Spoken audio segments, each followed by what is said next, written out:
Lenders seized more homes this summer than in any 3-month stretch since housing went bust in 2006. More than 288,000 properties were lost to foreclosure in the July-September quarter, 18,000 more than the previous quarter. Root cause right now is unemployment and other forms of economic displacement related to unemployment. And so until we start to see job growth, until we start to see consumer confidence come back, the housing market's not going to come back either. A joint investigation in all 50 states has been launched to determine if foreclosure proceedings are complying with state laws.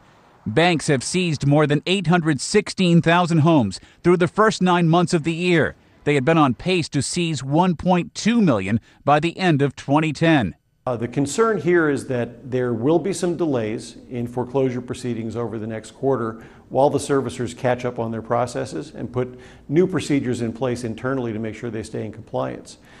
If the crisis drags on for months and more lenders stop seizing homes, the foreclosure delays could last well into next year. That could have a severe effect on home sales and prices. Ed Donahue, The Associated Press.